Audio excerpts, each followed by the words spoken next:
Did you want to respond to anything that was... Yes, I think there were 2 points. So just very briefly, the points that Mr. Adams raised about noise and securing an adequate internal living environment, and then just very briefly the current position on the position. I'm going to invite Mr. Adams to speak. Thank you.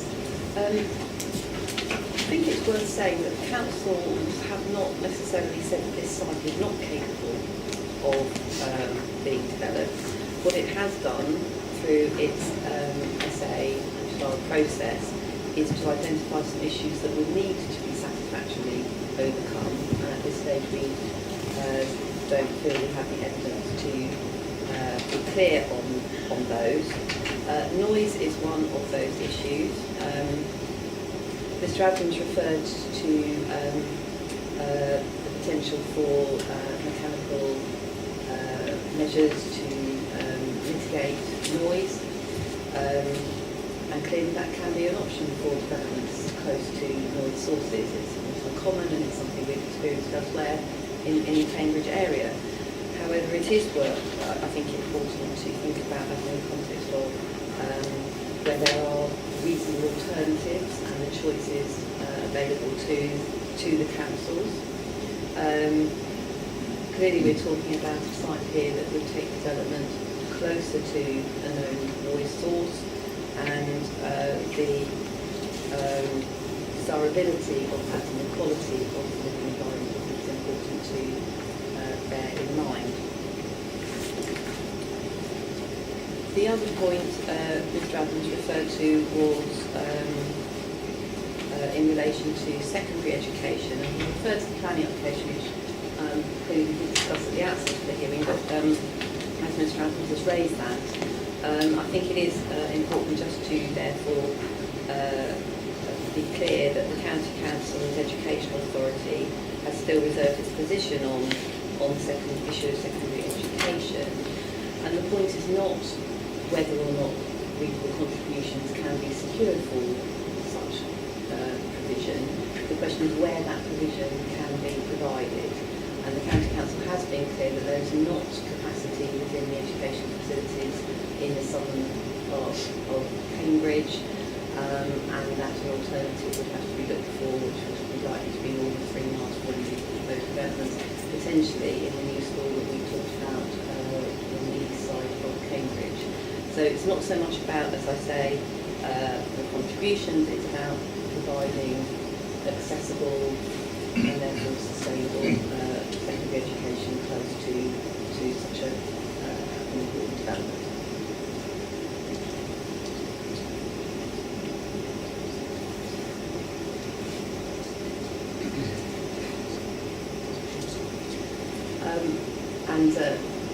Mr. Edwards has reminded me that, of course, what I'm talking about here in terms of the site being not necessarily saying the site isn't capable of being developed, it is in technical terms. We have absolutely still the issue of greenbelt as a significant hurdle, and was not intending to express any view that we want you to deal with the greenbelt issue. Do you wish to respond to that, or do you want to move on? Or? I think we'll move on. Thank you very much. I will ask Richard Burton then to say something about the greenbelt issues. Mr. Burton, just sort of say who you are and what your role in the project has been first of all, would you please? Yes, I'm Richard Burton from Terence O'Rourke. I'm the director responsible for master planning landscape, and I have been involved with Trumpton Meadows really from the outset since 2002, and I was directly responsible for the master plan and additionally the production of the design code which followed, and then we were subsequently appointed to deliver the infrastructure. So that's primary infrastructure, not the individual housing parcels, and that included the design and implementation of the country park. I continue my involvement with Trumpton Meadows. We're appointed to review the reserved matters applications as they come in on behalf of Trumpton Meadows Home Company, so we're still directly involved and have been recently involved with the implementation of the wildlife accommodation associated with the management of the country park. Before turning to the specific points I want to raise about Greenbelt, I thought I would just touch on the point that was raised by Ms Hunt about the rationale for the design of Chomcha Meadows, because I was directly involved with that process. And let me just take you back a little bit. Originally, Cambridge City Council, in their inner Greenbelt boundary study 2002, actually concluded the land now allocated for Chomcha Meadows should not be released from the Greenbelt. This is 2002. And then additionally, in the South Cambs Local Development Framework Options Report 2004, South Cambs actually favoured just the release of the land to the north, so not land to the south of Carpen. It was directly a result of the design work, review of Greenbelt and landscape undertaken on behalf of TMLC that actually resulted in the development boundary that is now proposed for Chomcha Meadows. So it took all of those factors in, including the sustainability potentials of the site and the fact that you can wrap around the park and rides.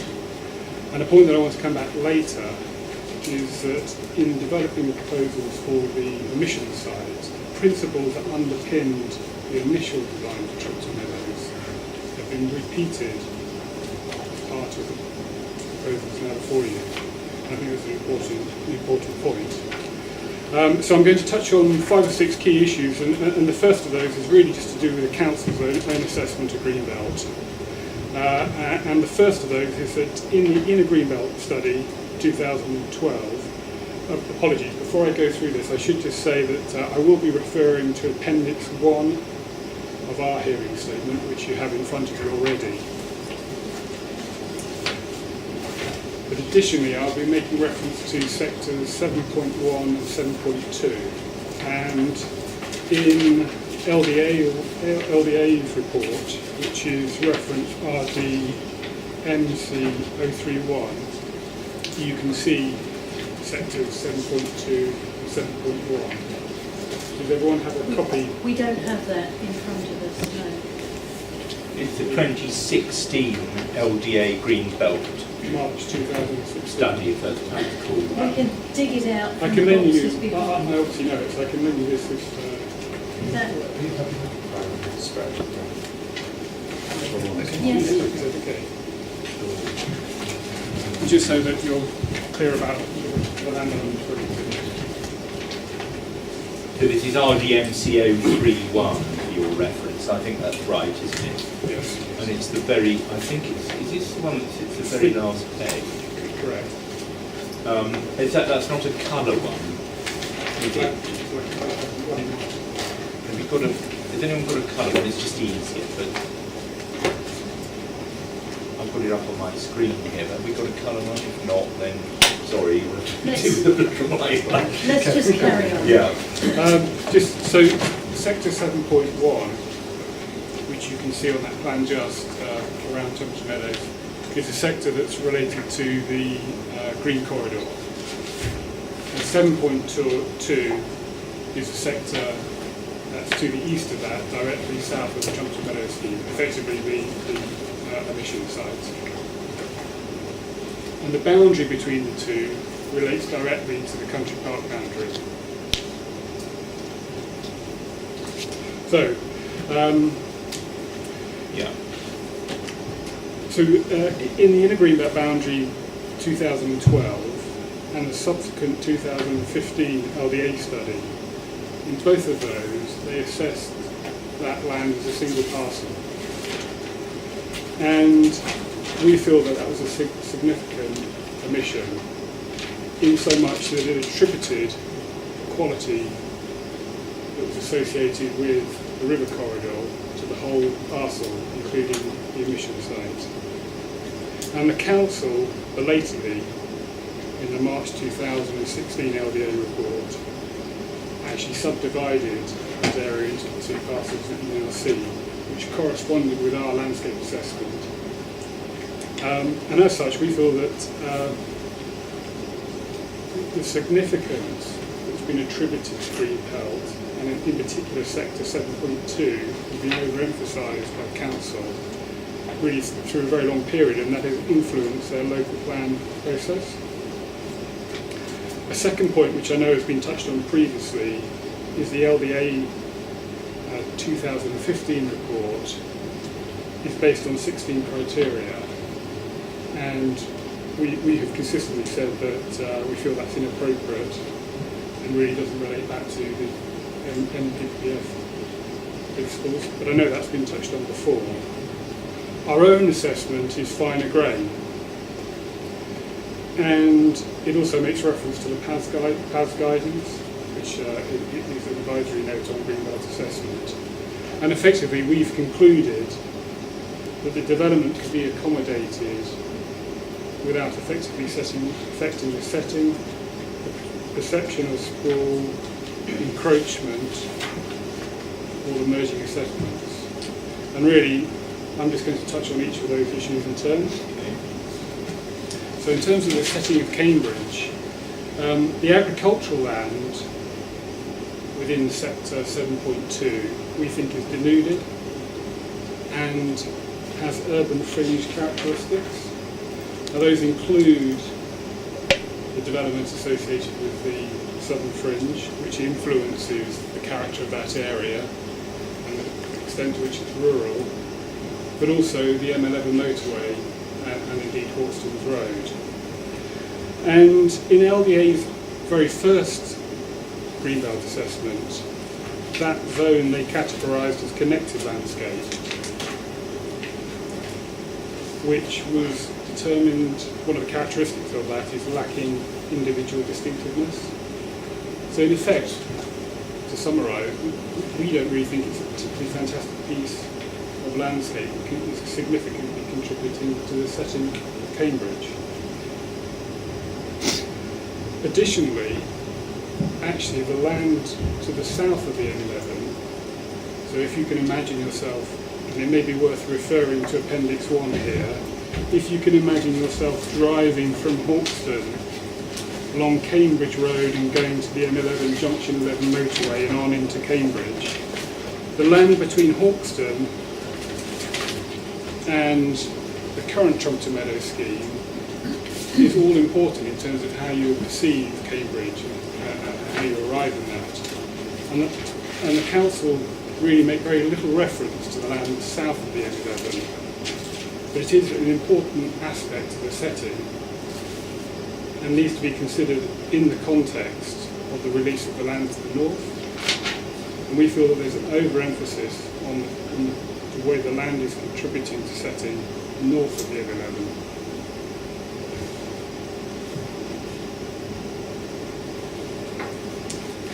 So in terms of maintaining Cambridge as a compact and dynamic city,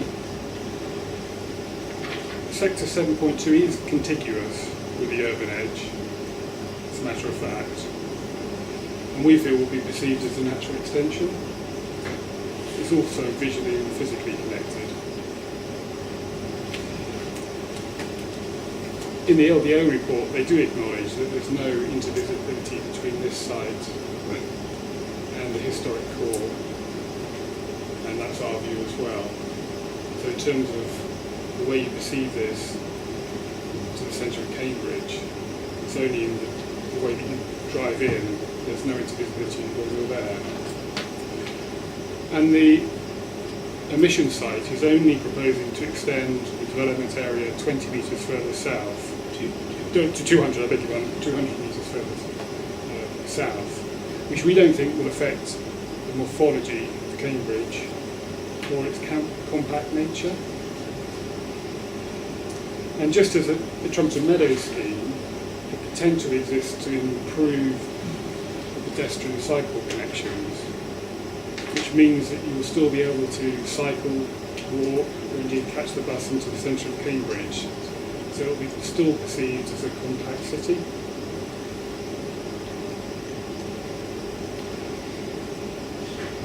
So in terms of maintaining openness and preventing urban sprawl, there are three brief points I want to make. First of all, in the LDA March supplement document, which is the one that I just handed over, they do acknowledge that Sector 7.2 does not form part of the Green Corridor. So effectively that's the country park, and that's our assessment as well. So it's not actually forming part of that important landscape corridor that runs through Trumpton Meadows, into Grantchester Meadows, into the centre of Cambridge, which is something that the Trumpton Meadows scheme has significantly enhanced. The council also alleged, as part of the application, that Section 7.1 would be affected by development. As part of that application, there was no proposal for development in there. What there was proposed is additional landscape elements. But those were seen as beneficial and effectively tying the two schemes together. And if the council so choose, they could be omitted. But we felt they were beneficial. But there is no actual development within Sector 7.1. And then lastly, and I suppose this is a key point about sprawl, the PAS guidance is very clear that development that is planned positively and well designed isn't sprawl. And the Trumpton Meadows scheme, we think, is a good example of that. It's actually enhanced the setting of Cambridge.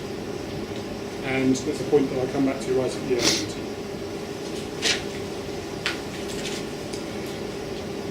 Turning to merging the settlements, our assessment has determined that the proposals would not lead to or encourage the merging of settlement of the settlements of Harmston, Hawkston, Great Shelford or Grantchester. And I think when you refer to the plan on Appendix 1, that becomes apparent. The development area would very much be part of the southern fringe and in no way suggest that that extends out, linking with the necklace of villages. And indeed, the LDA report 2015 does acknowledge this and states that it does not form part of the setting of any of the necklace villages. So, I think that is clear.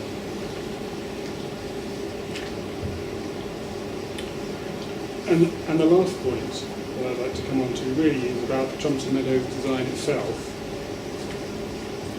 and the ability to improve the south-western edge of Cambridge and the setting of Cambridge. Trumpton has won some awards, and the design principles that have been established for that, we think, can be replicated. And that includes the retention of open land between the settlement edge and the N11, and also the creation of a high-quality, outward-facing urban edge, viewed in the context of a strong landscape structure. Those are the principles associated with the original scheme, and we see no reason why they can't be replicated as part of the mission site. Both LDA and the Council do acknowledge that Trumpton Meadows is creating a strong and recognisable new area of Cambridge, supporting the distinctive character of the city. So it's been a positive addition to the setting of Cambridge. And again, the point that I made previously, we feel that there's no reason why that success can't be replicated. Trumpton Meadows will deliver the objectives of NPPF paragraph 81, as it has the ability to promote sports and leisure in the Greenbelt, which is one of the objectives of that policy. And so to conclude, by repeating the strong design rationale established for the settlement edge of Trumpton Meadows, land could be sensitively developed without detriment to the purposes and objectives of Cambridge Greenbelt. And indeed, we feel it could contribute and enhance the setting if the same process continued. Yes, so thank you. I'm going to ask Mr. Crawford to take the lead on responding to those points. Okay. Thank you. Morning.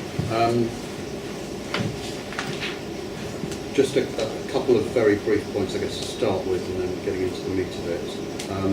Mr. Burton referred in passing to questions about 16 criteria. We discussed those at the methodology hearing last summer, so unless you have any wish for me to do so, I won't say anything more on those. And then the second preliminary point was the point about our main study, 2015 study, assessing Sector 7 as single sub-area, and that was of course addressed in the March supplement. So I'm working from, and I'd invite you to rely on the assessment which is fully set out in the March supplement, which subdivides into areas 7.1 and 7.2, and as Mr. Burke said, it's 7.1, which is the emission cycle that is the most relevant. I think 7.2. Sorry, 7.2. One number in my head and a different number came out of my mouth. Yes, 7.2. Sorry. Our assessment against the 16 criteria is fully set out in that supplement, and I think it would be helpful just to highlight those that are of the greatest relevance to 7.2. Firstly, that's criterion 1, the large historic core relative to the size of the city as a whole. This is relevant to sprawl, and it's also relevant to the character of the city in terms of greenbelt purposes. And the point here is that a release as proposed for development would result in an expansion of the urban edge of the city to the south into this greenbelt land. And this is an area of the town, of the city, where there has been considerable growth and expansion. If you look at the hot city as a whole on a plan, you can see that this southern edge is one of the furthest removed from the city centre. And Mr. Burton's point about, I think with reference to the PAS document, that well-planned development doesn't amount to sprawl. I think nevertheless incremental increases in the extent of development and the extent of the urban area do add to the impression of sprawl, even if they are well designed and the edges are well defined. There is certainly in undefined, poorly designed development, you get a sense of uncontrolled sprawl, but the other aspect of sprawl is simply to do with the increasing extent of the city from its historic core, and that would certainly apply here.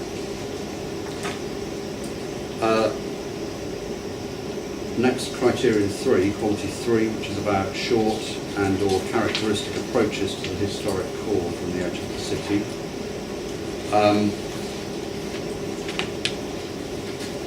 This is relevant to the point Mrs. Hunt's already touched on about the strong and planned gateway that is being created under the emerging schemes on Addenbrooks Road and the consented Trumpton Meadows scheme, which creates a double-sided gateway on Hawkstone Road in a way that was planned for, and that informed the allocations and subsequent consents.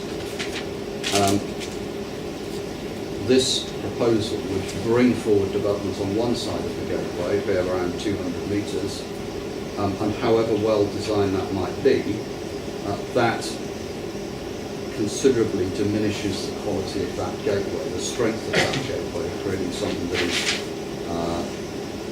if you like, lopsided and unplanned between the two sides. Also, in terms of the approach to the city, it affects the views that you have towards the city as you approach, particularly from the M11, and picking up Mr. Burton's point, I'll touch on the approach from further west, from Hawkstone in a moment. But approaching from the M11 junction, you currently have a significant view across an agricultural landscape to the city edge. You're looking across approximately 400 metres of landscape, so you get a very strong appreciation of the city in its rural setting. Now, if on the north side of the road development is to come forward approximately half the distance between the planned edge of Trumpington Meadows and the M11, the quality of that visual approach changes significantly. That view is very substantially affected. My understanding is that even under option 2, that remaining land between the M11 and the urban edge would become open space. Under option 1, of course, it's sports facilities, potentially with 4.5 metre high bull fencing with 15 metre high floodlighting.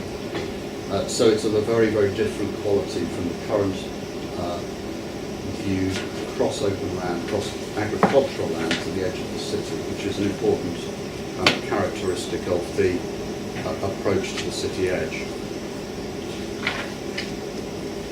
The third quality I pick up on is number 7, key views of Cambridge from the surrounding landscape. I've just talked about the view to the city edge in terms of the approach, but what there also is a view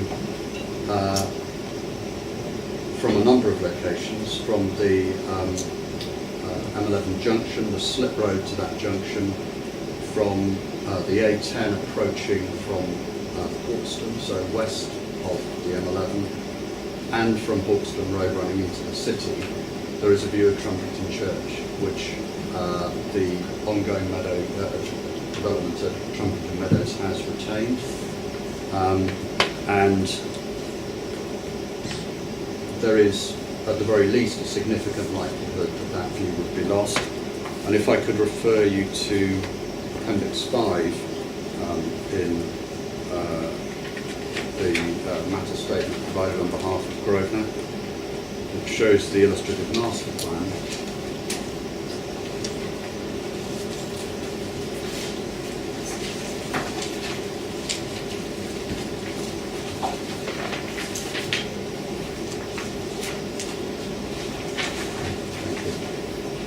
You'll see proposals for substantial amounts of planting, woodland planting, I take it, along the boundary with the M11, no doubt to screen the sports facilities and floodlighting and so on from views from the west. That planting, if not the built development, would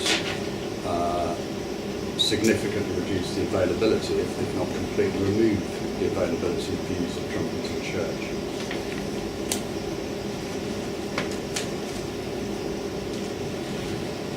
The next quality is number 8, which is significant areas of distinctive and supportive townscape and landscape.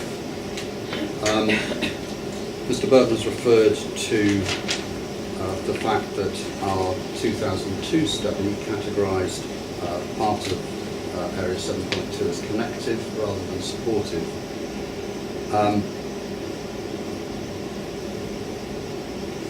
The situation on the ground has changed a lot since then. All of these developments around the southern edge of Cambridge, specifically Trumpington Meadows and the Addenbrooke's Road development, had not commenced, were not in place at that time. This area was more remote from the city edge than it is now. But what we have with the development of Addenbrooke's Road and the emerging development of Trumpington Meadows is a new, high-quality, recognisable residential area to the edge of Cambridge. That quality enhances the character of the city, in my opinion. Mr. Burton just referred to it as a positive addition to the setting of Cambridge. And the remaining rural landscape in front of that new build development, including Sector 7.2, is an important part of the setting of that new development, of the appreciation of the quality of the new development, the appreciation of Cambridge as a city in a rural setting. And for that reason, in our 2015 study, we categorised the whole of 7.2 as supportive. And if you refer to, I don't suggest there's a need to at the moment, but that supportive category runs across the other side of Hawkston Road into Sector 8 as well. And it's about that rural foreground, that new urban edge.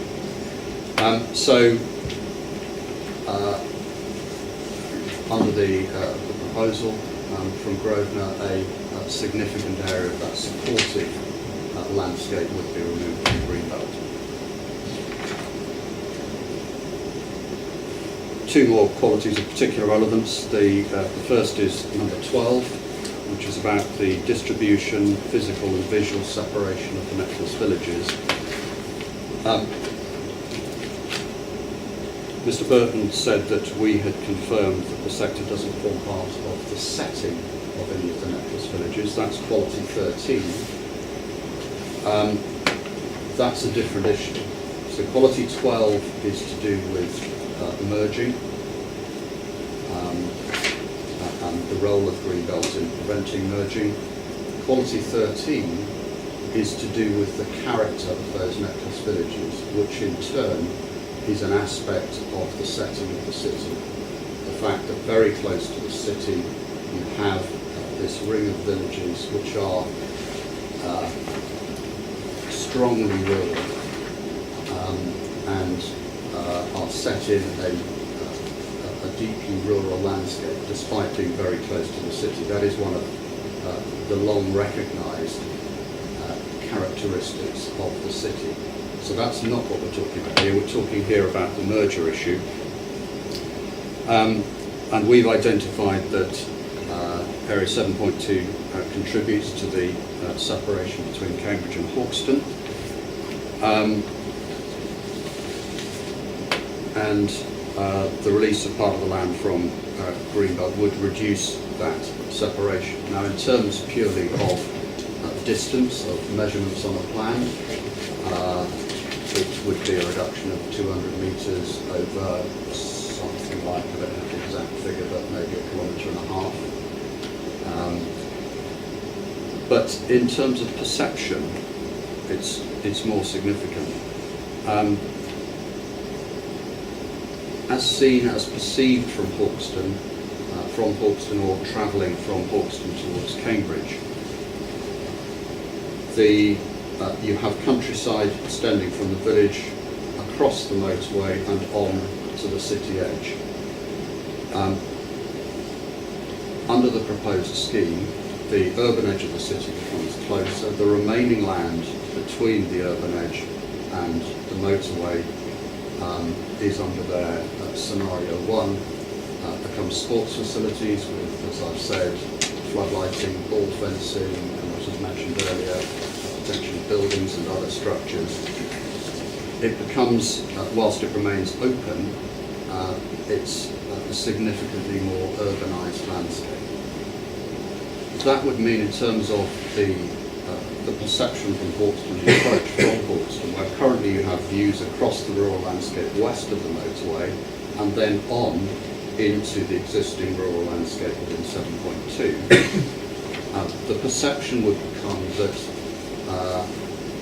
the countryside ended at the motorway and the city started at the motorway. And that would make a strong perceptual difference to the separation between the two. The final quality I'll highlight is number 16, a city set in a landscape which retains a strongly rural character. The area at the moment, 7.2, agricultural land, farmland.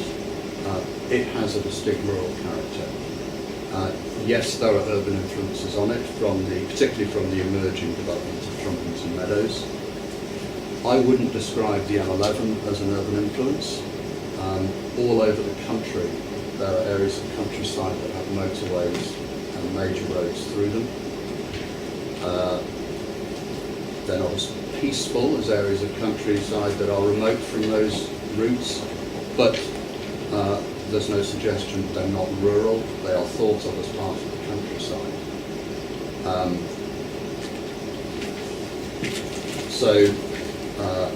To my mind, the M11 itself does not remove or substantially diminish the rural quality of the landscape. So what we have at present is countryside running right up to the edge of the city and the emerging edge of the city of Trumpington Meadows, and that again reflects the quality of a compact city specifically a city in a rural setting. Under the proposals, the presence of countryside immediately adjacent to the urban edge would be removed. We'd have sports facilities or potentially public open space, and the city would be set apart from the countryside, which would then be the other side of this open space and then the other side of the motorway as well.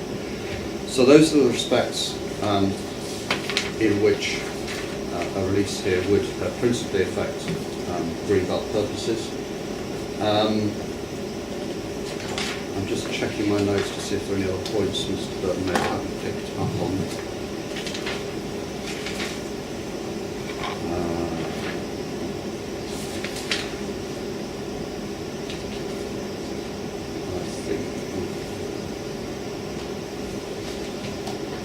Yes, thank you. I think I've got all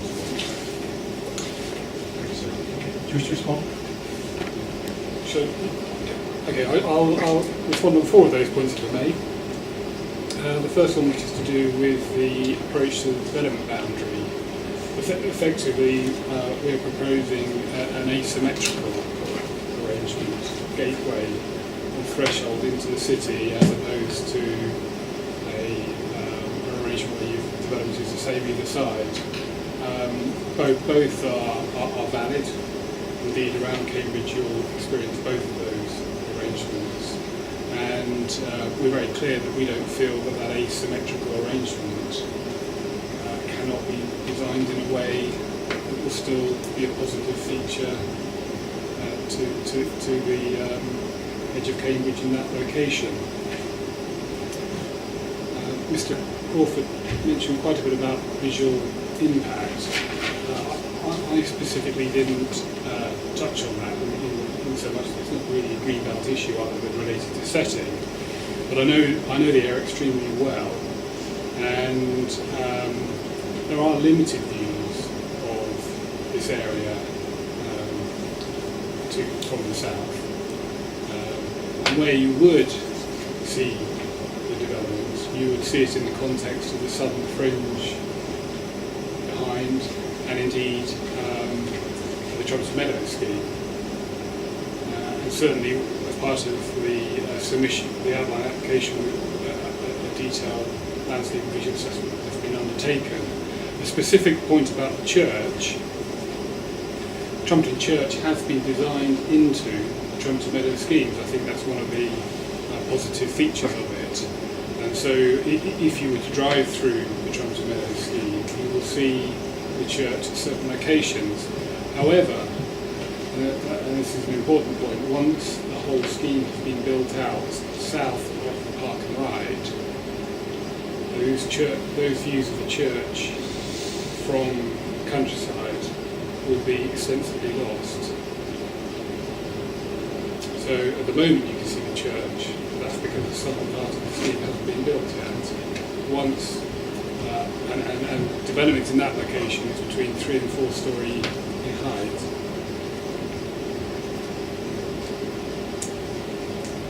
There was a reference to a deeply rural landscape, and I think this is one of the key elements. I think if you stand immediately to the north of junction 11, of the M11, stand there and look towards Johnson Meadows, it cannot be conceived as a deeply rural landscape. And on the motorway point, I think in the LDA report, they do categorise different aspects of the landscape. And the M11 they categorise as visually detracting townscape or landscape. And what they mean by that is areas or elements which detract from the distinct and special character of the city and its setting. So there's no doubt that it does have a detrimental effect on the setting of the city, and it is an influence on the rural nature of the landscape to the north. Those are the 4 points that I put out.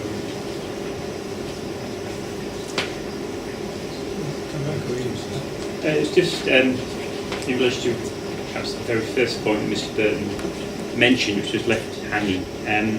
When I think he said something like that the site was originally allocated, even though the council's Cambridge City Council's 2002 in the Greenbelt study said it should be retained as Greenbelt, which seemed a bit of a loose end. So I was working for the city at that time, and to explain that this site used to be called the Monsanto site. A large part of it was taken up by laboratories and extensive glass houses, and it became available during the course of plan making. And both the council, when it became available, and the local plan inspector gave weight to the nature of the site, previously developed to a large degree. It's only partially, the amount that was allocated to that was only partially greenfield. So that's just a factual point.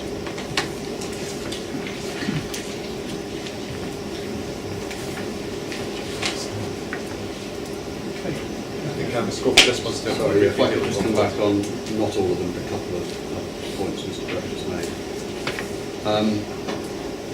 He said visual impact is a greenbelt issue. I agree. He said that views are relevant to setting, and it was in that context that I was describing views and that they're covered within our report. The deeply rural landscape point, I think I used those words in relation to the settings of the villages. I wasn't describing the landscape of Sector 7.2 as deeply rural, though I do describe it as rural, as having a rural character. Which leads to the final point, which is about the M11 as a detracting feature. We're agreed that the presence of the M11 detracts from the setting of the city. But that's not the point that I think is at issue, which is the degree to which it detracts from the rural quality of Area 7.2. And I'd explain why it's my view that despite the presence of the M11, 7.2 still has a strong rural quality. It's my view that the detracting effect of the M11 is overstated by Mr. Burton in terms of the rural qualities of the site. Do you come back or we have to move on? Sorry. Thank you, sir. Yeah. Mr. King, did you? I'm happy to move Oh, on. you have to move on? Yes, if Okay. so you've got nothing else to add, that's fine. I don't know. Just a moment.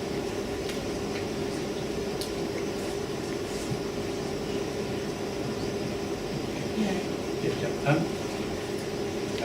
It'd probably be helpful for us if two both parties could get together and suggest a number of viewpoints or Yes. primary viewpoints that we could look at, particularly Sector 7.1 and Sector 2. I mean, we don't need them now, but if they could provide it to the council, to the programme officer. That's very good. Okay. So, Mr. King, do you wish now to move to digital transport? Yes, I'll just, it is exactly. And Mr. Acton, if you want to just introduce yourself and your role in the project, and then make the few remarks you want to make. Yes, if you don't mind. I'm Mike Acton, I'm from a company called Vectos, and I'm a transport planner. My role in the site has been to advise Grosvenor on mobility strategy and also to oversee the way in which transport is assessed, specifically actually in regard to the application as it's happened. I've got a few words, if I may. It may well be that these are summed up under two headings. The first point is a locational point. The second point is really this, that the character of mobility in this area has already been defined, and I'll come on to that. So, what the sustainability appraisal actually says about these sorts of sites, it says development on the edge of Cambridge remains the best performing option with regard to mode share. And it performs positively due to the short distances to the city, the low public transport times, and proximity to high frequency public transport. And it also goes on to say that these locations, well, this one, are in already congested areas of the city where there is little scope to create more capacity for more cars, forcing new trips to be undertaken by active modes, that's walking and cycling modes. And for that reason, sustainability appraisal, and we say that sites like this are the best places to deliver growth for sustainable development. So Can I just Yes. stop you? I'm getting a sense of deja vu because we had our transport session yesterday and we went through a lot of these items, and I believe you had somebody around the table. I don't think we did, in fact. Maybe we should have done, but we didn't. I mean, obviously we don't repeat material that you've already heard. No. yes. And I know, because of yesterday, I know what the council's answer is going to be. I'm not going to stop them saying it, but just if we could do it as briefly as possible. All right, understood. Thank you. I'm sorry that we weren't really aware of that. Mr. Axel, continue, obviously, but focus on the locational qualities of this particular emission site. If I may, I don't have many words, but please just cut me off if frankly I'm just going over. Inspector already has done. Coming up again. All right. I'll try and succinctly run through. The inspectors are aware of these issues. Yes. So what I was going to say, that this is about mobility, not traffic, but mobility. And mobility is that access to day-to-day facilities by whatever means. And the planning context sets mobility in this order of priority: virtual mobility, which is internet shopping, working from home, social media, that sort of thing. Then, of course, active travel, walking and cycling, satisfying the health agenda, undertaking movement in the most sustainable way in terms of energy and pollution. Then after that comes shared travel, and you may have heard all of this yesterday, but shared travel includes car sharing, for instance. Car sharing, which is something that is growing almost exponentially at the moment with the advent of new technology, which allows you to undertake real-time car sharing using smartphones. And of course, under that category is also public transport, that's shared travel. And then at the bottom of the list of priorities, single occupancy car travel. Total reasonable options to take, but in terms of priority, that's where it lies. And that's what you will have heard is set out locally, for instance, in this area, by the transport strategy for Cambridge, the South Cambridgeshire. Cutting through a couple of things here, but just for clarity, and you'll have heard this yesterday, it's not the purpose of planning policy to protect the convenience of the car commuter. It is the purpose to provide for mobility. And it's normally the case in this city and in others that the car networks, which are the lowest capacity, bearing in mind that active travel networks can be up to 7 or 9 times more efficient in terms of space. So the car networks operate at a saturation point in the commuter peak hours, peak commuter hours. It's no coincidence that that is the case here and in other cities, but that regular gridlock does not occur. And that's because people act to minimise their inconvenience. So the evidence, which you'll again will have heard yesterday, is that actually traffic growth in Cambridge itself over the 10 years 2001 to 2011 has been zero, despite an increase in population and economic growth. In fact, traffic across the Cordon line in the city centre has actually gone down in that period. But at the same time, what's happened is that active travel, and particularly cycling, has grown. So actually, for travel to work within the city area, cycling is now the major form of transport. And of course, the city deal, which you'll have heard of as well, is that this trend will actually continue, and that by 2031, the number of cars on the Cambridge roads in peak times will reduce again by a further 10 to 15% compared with 2011 levels. And that phenomenon is consistent with all the other advice that you see. So for instance, the EU, there's a demonstration project called CREATE, which looks at this sort of thing. Its advice is that traffic movement is related to road space, and that there is this disconnect between economic growth and traffic. It's also consistent with, there's an Independent Transport Commission report in December 2016, and it explained it. It said attitudinal factors, they're becoming increasingly significant as these drivers of travel, and the research indicates that cars are increasingly used as appliances. I'm going to cut you off again because we're still rather at the macro level. If we could get down to the nitty-gritty of the implications for your side. Let me go straight to the specifics, if I may. What we say about our site is this specifically, that jobs, of course you've got Abbey Brooks, the biomedical campus, Papworth and all the rest of it, shops, potential friends, schools and healthcare, they're all easily accessible from this location by active travel. When you add to that the modern methods of design, which include things like community concierge, micro-consolidation, which no doubt you'll have heard of yesterday, that accentuates the already excellent location and really pushes the sustainable aspects of some place such as this. We're saying that cycle connectivity here is already good in this area. We've got the guided busway cycle routes, for instance, but we've also identified there is room for improvement. We've identified, for instance, a scheme in Trumpington High Street that can be readily funded by development that brings forward a cycle route that is of a similar quality to that one recently implemented on Hills Road, which the authorities say has doubled cycling on that particular corridor. And of course, Trumpington High Street then links into the excellent cycling facilities further north and into the city centre. And as well as active travel, we've got public transport. Now that's simply excellent in this location.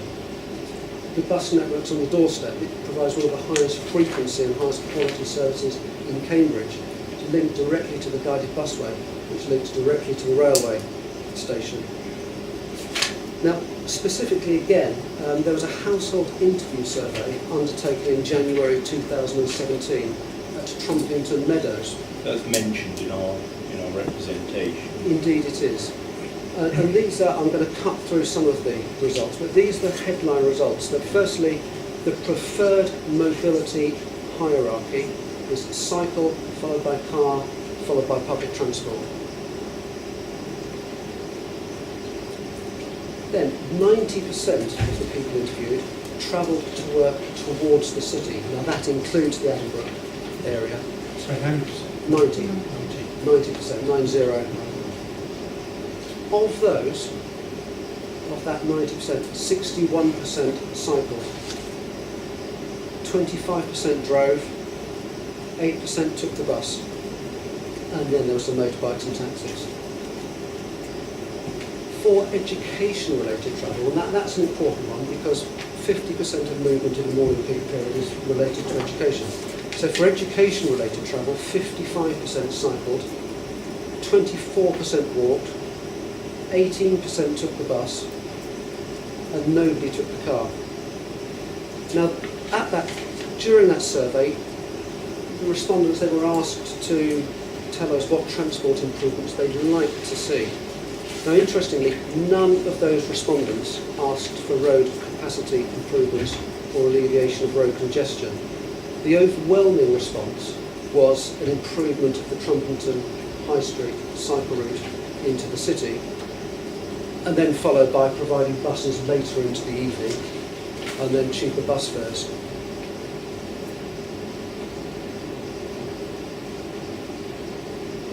So from a mobility point of view, what I do say, just to finish here, is that building on this site does do exactly what local and national expressions of policy seek to achieve, which is growth with reducing proportions of car drivers, a healthier lifestyle and a more integrated community. I think I'll leave it there. Thank you. That's fine. Thank you very much. So I'm going to ask Mrs. Hunt to begin and then others to contribute. Okay, thank you. I think first of all, I'll keep this brief for the inspector's benefit. But the council have absolutely recognised the locational benefits of sites on the edge of Cambridge in weighing up the appropriate development strategy for plans. We have talked yesterday, and I think just some particular tables in the CSRM report, which is RD/MC/070, just to draw to your attention figures 511, 512 and 513 on page 54 and 55. And that's the tables that talk about the mode share for the different strategy options that were being assessed. If you recall, which looked at focus on villages, the new settlements proposed for Waterbury Airfield, and then development on radials into Cambridge. And the point you made yesterday, but I think is worth highlighting, particularly in relation to this radial, that yes, for trips to Cambridge, absolutely we recognise that there is a strong performance in terms of sustainable transport modes, but it is important also to look at trips from major developments to South Cambridgeshire, remembering that there are already a lot of jobs in South Cambridge and a lot more to build plan, and actually the edge of Cambridge site performed marginally less well than the settlements. And when you look at the strategy overall, there was a much less marked differentiation between the different strategy choices available, and that applied to the southern radial as to the other radials of Cambridge. I think the other point, moving to the situation in this particular radial, I mean, in common with some other, congestion in this radial is particularly high in the morning peaks and trips from the M11 into Cambridge and of course to the biomedical campus. We recognise that, but I think it is important to acknowledge that there will inevitably be trips made by car, and as yet we're not clear how this proposal would be able to absorb those trips without making an already unsatisfactory situation worse. Because, you know, there will be some movements out of Cambridge rather than just inwards moving. And I'll hand over to Nation Wars to add.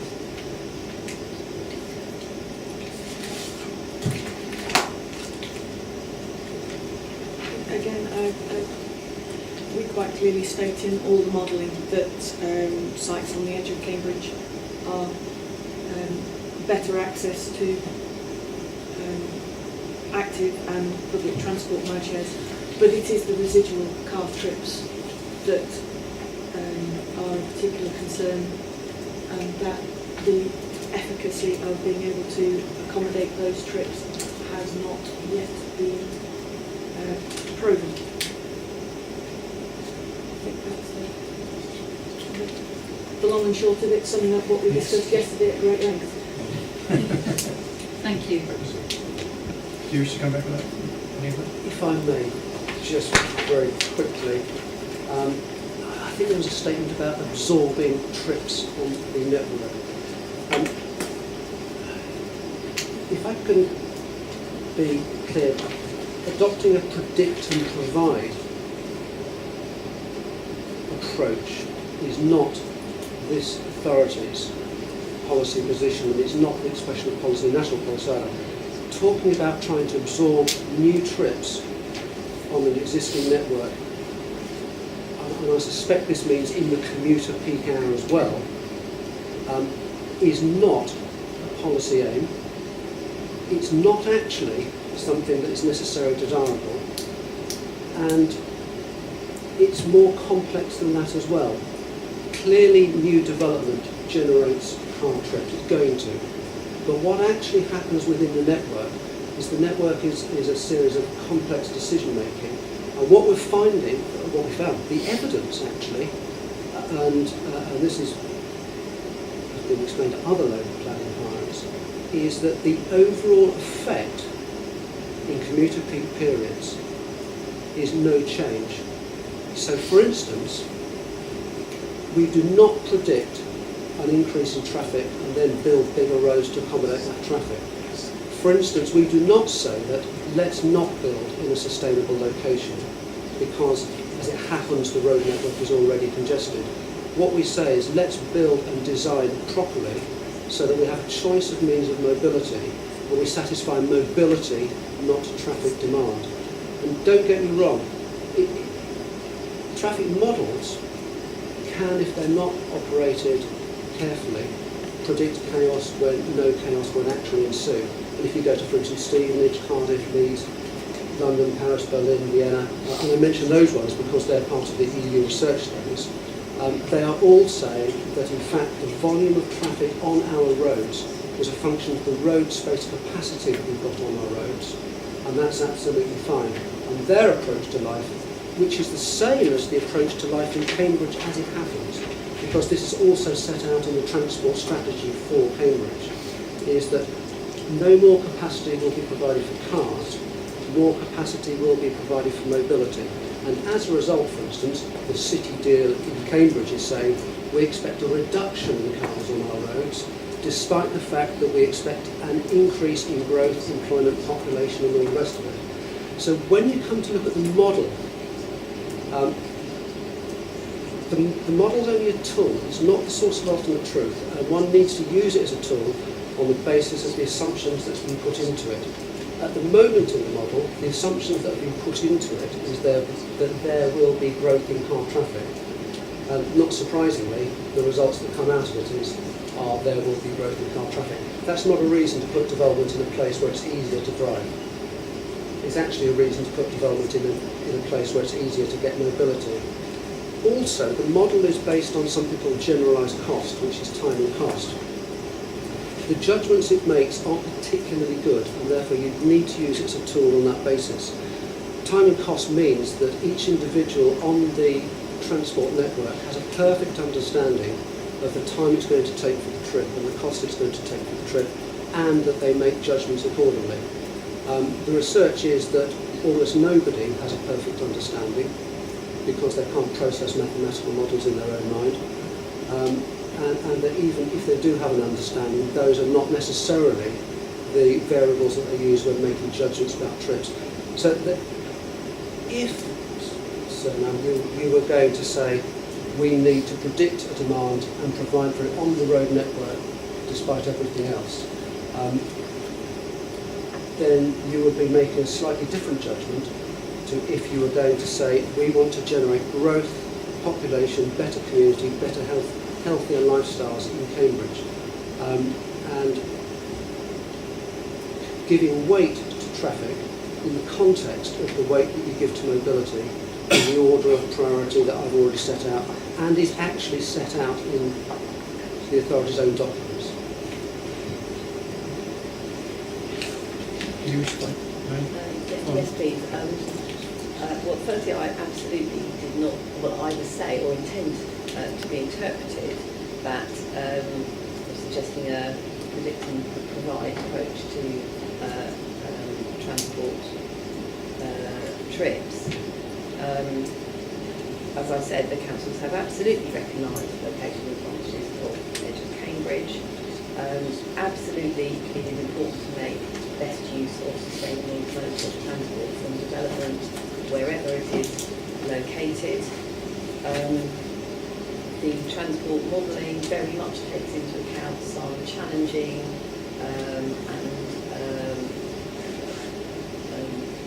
mitigation measures, including improved bus journeys, improved cycle trips and so on.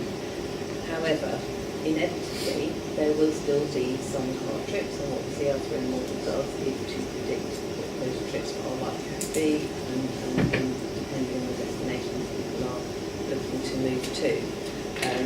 Yes, we know that there are measures being looked at in Cambridge, and there's a capacity to how many trips people will be able to make, but there are other journeys also that people will look to make. So the point was not very much not to predict and provide, but it was being mindful, as we've said on a number of occasions, including yesterday, that development on the edge of Cambridge is not necessarily easy. We are looking to put development on already very congested roads, and that's not straightforward. The point we're making here is it's not clear quite how that will be addressed. Not to say it necessarily can't be, but at the moment we're not clear quite how that will be done. Very quickly, if I may, just to sum up. Thank you for that. I now take the point to not predict and provide, which is great. Just to point out that we are on, in any event, a long-distance cycle network, and we'll be able to improve the capacity from Trumpington High Street about fourfold. There is the opportunity to do that in terms of mobility. We say that the locational advantages of this site in terms of mobility are an order of magnitude above any disadvantages that there might be. Just to put it in context, our assessment of, even if you assumed that there wasn't any rebalancing of traffic on the network, is that our impact would be about 1%, 1 to 2% at most, which is, again, something that's not significant in the context of planning weight to be given to transport and mobility in that area. Thank you. Okay, have we exhausted our discussion? If permissible, I'd like to make a few closing remarks, which I were intended to be helpful, obviously, rather than unhelpful. Would you be prepared to hear those? Yeah, we've got 10 minutes. It'll be comfortably done within that time, I promise you. Well, and then Mr. Edwards has to have a go as well. Right, So well, if you could keep limit it. to 5, All right. and then Mr. Edwards can have the other 5. The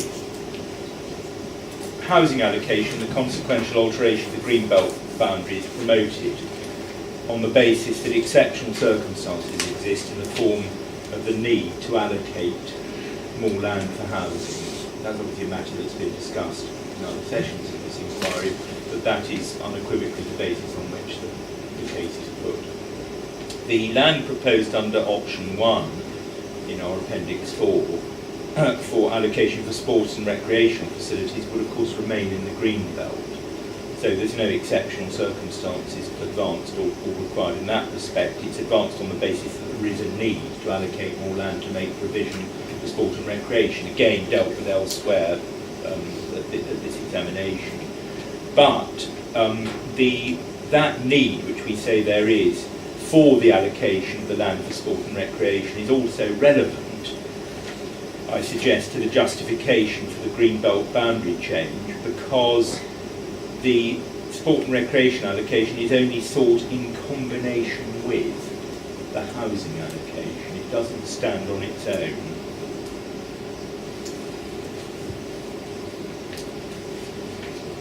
The housing allocation could have a stand on its own. That's option 2. And option 3 is, if you like, a fallback, which we say, as a matter of principle, falls squarely within paragraph 85 of the framework. The third and fourth bullets.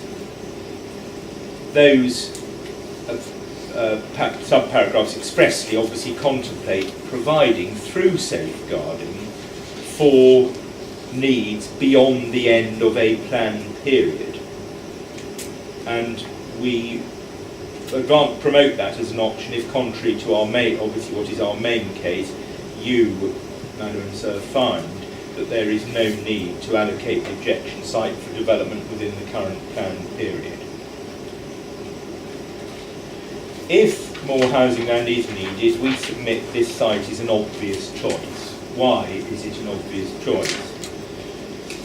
It would be developed as and would appear as a natural extension to Trumpington Meadows. It would be an integral part of the Trumpington Meadows development and would use the same infrastructure, with the opportunity obviously for further improvements. It would benefit from and provide a source of employees for the huge amount of employment development, including obviously the biosciences campus, which is being undertaken in other parts of the Cambridge Southern Fringe. And the timing of its delivery would, as Mr. Adams explained, overlap with the completion of the already permitted Trumpington Meadows development, and would enable the delivery of both market and affordable housing to be accelerated. So that the relationship of the site, both with the Trumpington Meadows development and with the rest of the Cambridge Southern Fringe, is a critical element, if you like, in what we say is the justification for the allocation of this particular site. There is no, in principle, objection, as Mr. Adams said, to the allocation of the site, setting aside housing need issues, obviously, other than impact on the green belt. That has not been, as it were, countermanded in the discussion. We submit that the development will not cause significant harm to green belt openness or purposes. Your conclusions on that will obviously depend not only on what you've read and heard at both this session and in other sessions of the examination, but also on your site visit. You've asked for a viewpoints, agreed viewpoints map, which obviously will provide. With respect, if I may remind you, you need to bear in mind that the Trumpington Meadows development southern edge is not yet built out. What you'll see is quite a lot further back, actually, from the final southern edge, but there is development activity going on along there, as you've probably yourself seen quite recently. In short, our submission is that this 200-metre extension to the southern edge of Trumpington Meadows development towards the motorway would not cause significant harm to the functioning and effectiveness of the Cambridge Green Belt. We do submit that there is a certain degree of, shall I say, confusion in the Council's approach in terms of what factors are and are not relevant to green belt harm. Visual impact does not equate to harm to green belt purposes. I think I won't go into that in any further detail. You're obviously both hugely experienced and have heard a great deal of evidence, and I hope you'll understand the point I'm making. There is agreement, though, that the Trumpington Meadows development, as it's emerging, is of very high quality and enhances, as I understand it, what was said, enhances the character of the city, and this extension would do the same. On other issues, I just mentioned education, noise and transport. Education and noise, it's clear from what's been said that those are manageable. I don't need to put it any higher than that. They're not in principle objections. There is a solution. Transport, all I want to do is to emphasise again the location advantages of this site in terms of accessibility by active travel modes, and again the objection site, were it to be developed, would build on the success of the Trumpington Meadows development. In this respect, you've heard the headline results of the January 2017 household survey, which I don't need to repeat. So I would submit not an in-principle objection, and there is congestion in peak hours on this part of the network, as there is on a number of other parts of the highways network in and around Cambridge, of course. But congestion in the peak hours actually facilitates greater use of active modes, and there's no evidence that car trips that would be generated by this development could not, in principle, be accommodated satisfactorily on the network. So, for those reasons, in brief, we submit that the change in the greenbelt boundary and the allocation of the land for both housing and sport and recreational purposes are clearly justified. Thank you for allowing me that opportunity. I'm not afraid. Mr. Reynolds? Yes, thank you. So thank you, Ms. Graham. This emission site, as with all others, seeks to commend itself on the basis that the plans are not sound without the inclusion of this site as an allocation, and therefore its allocation within the plan is required to secure soundness. At the heart of this, the case in support of this emission site, as with others, is that there is an unmet need for particular forms of development here, so far as option 1 is concerned, the need for housing and sport provision, and as far as options 2 and 3 are concerned, advanced by the promoters, the need for housing. So far as the Council's response to that is concerned, through the evidence submitted in the context of earlier examination topics, the Council considers that the development strategy within the plans and the plans themselves meet the required housing need over the plan period, and also plans make provision for meeting both sporting and other recreational requirements during the plan period. If the Council is correct in both of those respects, then essentially all 3 options fall away. And therefore the case in support of the emission sites essentially cannot be accepted. So far as the site itself is concerned, in order to justify itself as an allocation in the plan, it needs, in the first instance, to demonstrate that there are exceptional circumstances to justify modification of the greenbelt boundary to take a substantial element of the objection site, i.e. that represented for built development out of the greenbelt. The exceptional circumstances advanced are predicated upon essentially the same case in support of development needs as I've already referred to, and if the Council have satisfied you that the plans as submitted do meet the housing need and the sporting provision need for the plan period, then the exceptional circumstances case to justify modification of the greenbelt boundary falls away. Moreover, so far as the site's specific circumstances are concerned, even if, contrary to the Council's case, we were to find there are exceptional circumstances to justify further allocation of land to meet development needs, the Council suggests that this is not a reasonable site in order to allocate by way of response to that finding. Very much at the forefront of the Council's position is that there is significant harm to greenbelt purposes that would arise through the allocation of this site for development.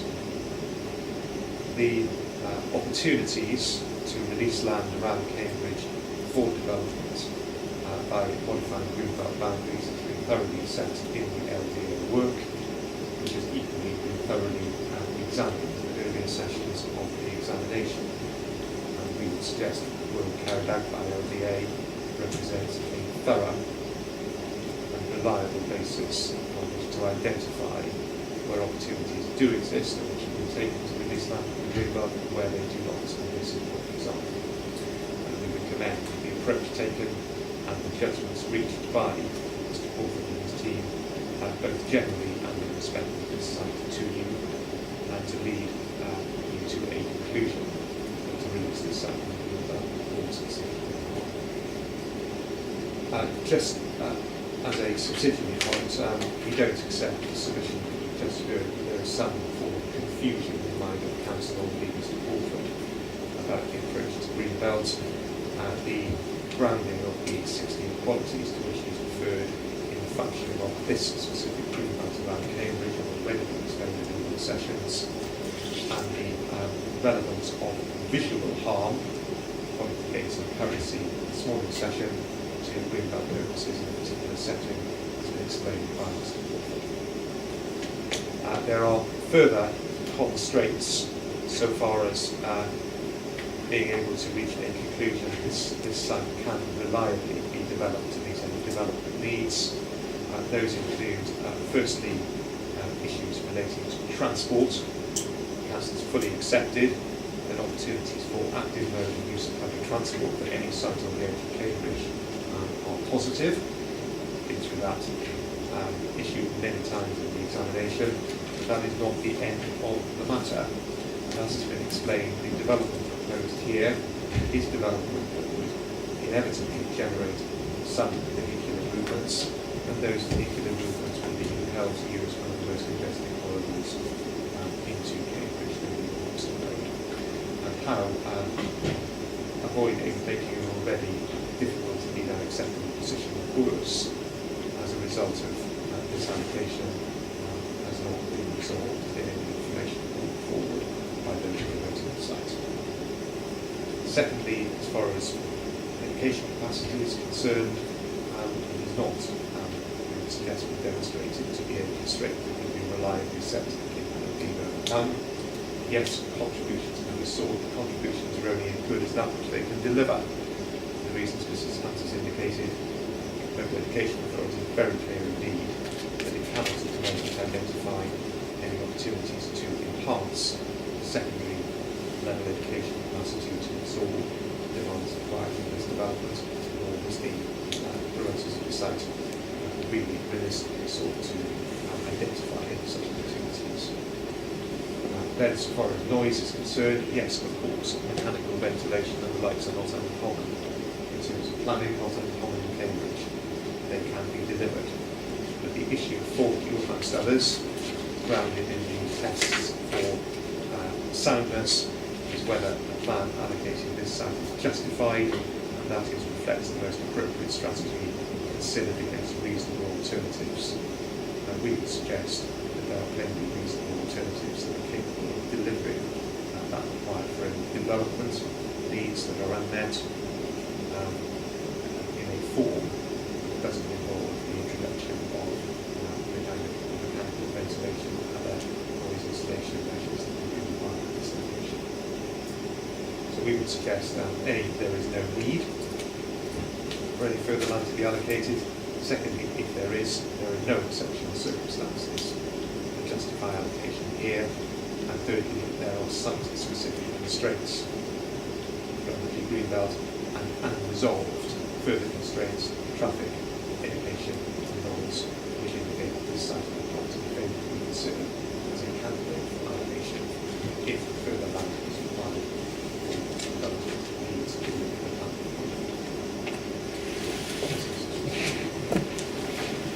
Okay, I think Thank you very much. Thank you all for your attendance. We now adjourn the hearing until Thursday afternoon. Thank you.